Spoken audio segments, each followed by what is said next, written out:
Welcome to Lord... What? Welcome to... What's my name? Lord Fussington's walkthrough of the critically acclaimed game Dark Souls. I'm your walkthrough master, Lord Fussington, and this is part 1 of Artorias of the Abyss, the downloadable content that was recently released. And, I'm using another character, of course, who's in New Game Plus. This is actually my first character.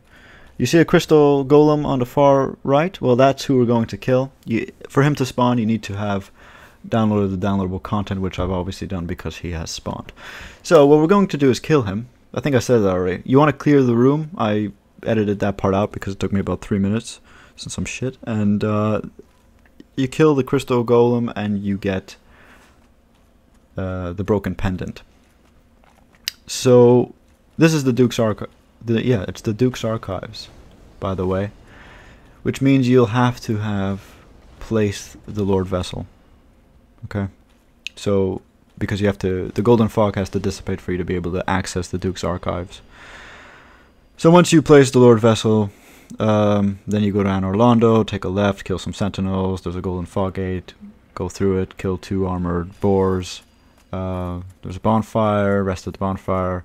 Take the elevator up, and that's the room we saw.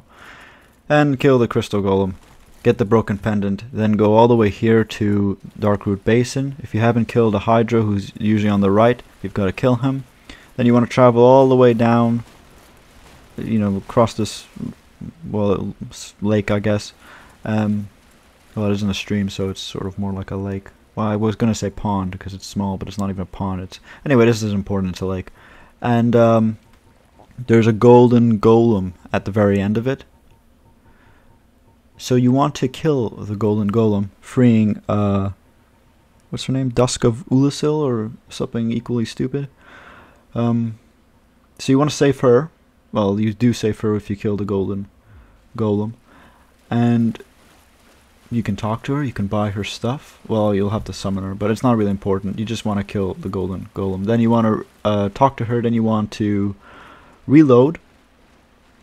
And when you return, this will be here, which is some sort of chateau. What?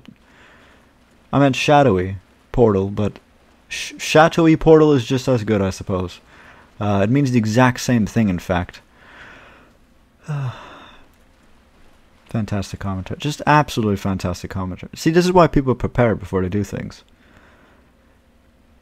But not me. I don't bother with that. So you want to examine it. So you want to okay, that's exactly what I did. So you want to put your hand there, and then it's basically a high five, sort of a bit more molestation involved than necessary, but you know, it's a Souls game.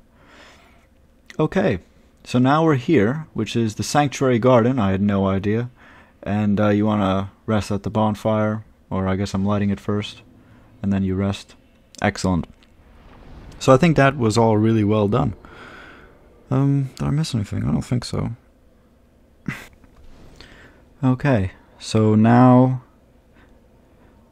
right. So I edited out my deaths, which was a grand total of 2, surprisingly enough. So I killed him on the 3rd attempt. Basically, I had started with, I think maybe some elite armor or something like that, and Uchi katanas or whatever. I didn't really like it. I switched and equipped Black Knight Greatsword, the Black Knight Greatsword. I already had the Black Knight Shield, I think. The Crimson set, you know, I don't necessarily recommend it. It's not the most helpful set to use. You want a set that has some lightning resistance. The shield's fairly important, if not very important, because you want to be able to block his melee attacks, which are the only attacks that are difficult to dodge, because he does them in quick succession. So 100% physical reduction, or physical damage reduction, is best, some lightning damage reduction is, you know, important as well, I suppose. But the lightning attacks are easy to dodge, and stability, obviously. So, yeah, the Black Knight shield and the Silver Knight shield, those work well. The tail poisons, by the way. So, and he also kicks with his hind legs. So getting behind him isn't isn't the best tactic to use for once. Also, you don't want to do what I do. I waste a lot of Estus flasks because I've got to basically heal. So I'm healing when he's far away, but he's firing lightning attacks at me. So I'll heal myself during that, and then I'll have to heal again because he's taken some off, and it's just, you just end up wasting loads of Estus flasks for nothing. So you want to wait until until you have an opportunity where he's recovering from one of his attacks, and then you can heal. So this attack, you saw the shockwave. He has the longest recovery period after that shockwave. So what you want to do is this is a terrible boss fight. So what you want to do is wait until he does the shockwave. You kind of get into don't get too far away from him, but like a medium range, and either he'll rush you or he'll do the shockwave. Okay, so once the shockwave's done, here I get hit in the back. So you see, getting behind him isn't prudent. You want to get on his side. Right, so after the shockwave, that's the best time to heal or attack, in my opinion. And that's one of the reasons I looked for the biggest weapon I had, because I found that I was doing more damage with that one hit than the 2 or 3 hits that I could get off with the katana. Okay. By the way, this is just the strategy I used. By no means do you have to use it. I'm sure there are better ones, but there wasn't any research that went into this, so I really didn't know what to expect. So it was trial and error. Well, generally trial and error. A lot of errors, basically.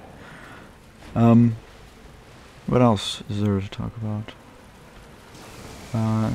Right, so less than 25% equip burden, because you need to be able to roll. Rolling is the most important thing about this fight. You want to be able to roll easily. So you know, I mean, you can tell what rings I'm using. Stupid rolling ring, and Havel's ring. So those are the ones I'm using. Also, I am using massive weapons, so I kind of need it. And I had a lot of flasks. With that sort of flurry of attacks, just either block it or roll backwards. Don't roll sideways.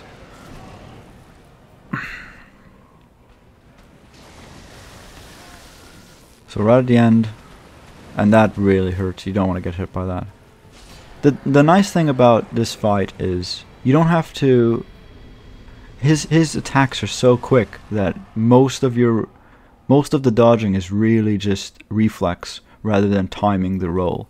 So as soon as he's near you, you might as well just roll, because chances are his attack is gonna be so quick that your roll is gonna be timed regardless. You know, so it's not like someone pulling their sword back slowly to sort of wind up and then landing it, and you've got to time the roll just right. With him, it's so immediate. You're basically rolling out of reflex more than anything else. So it's in a way it's quite easy if you have the reflexes for it.